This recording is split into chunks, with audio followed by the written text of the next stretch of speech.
Zionis Israel terus melakukan serangan udara membombardir wilayah Gaza seusai Hamas membebaskan sandera berkebangsaan Amerika Serikat Israel.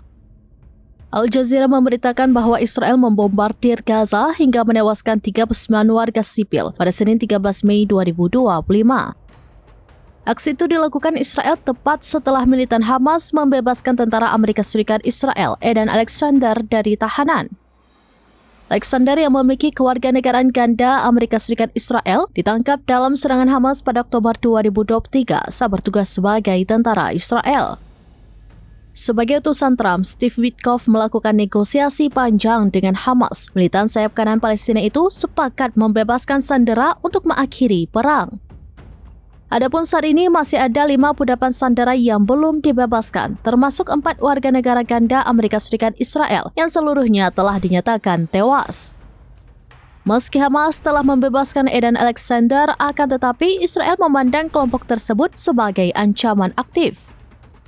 Menurutnya, pembebasan sandera tidak cukup untuk menghentikan operasi militer karena tujuan utama Israel adalah melemahkan kemampuan militer Hamas sepenuhnya. Alasan tersebut yang mendorong Israel kembali melancarkan serangan. Israel menyatakan bahwa operasi di Gaza bertujuan menghancurkan infrastruktur Hamas, termasuk terowongan bawah tanah, pusat komando, dan persenjataan. Setidaknya lebih dari 52.000 warga Palestina dilaporkan tewas di Gaza sejak Israel memulai serangannya, menurut otoritas kesehatan di wilayah yang dikuasai Hamas tersebut.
Download Tribun X sekarang, menghadirkan lokal menjadi Indonesia.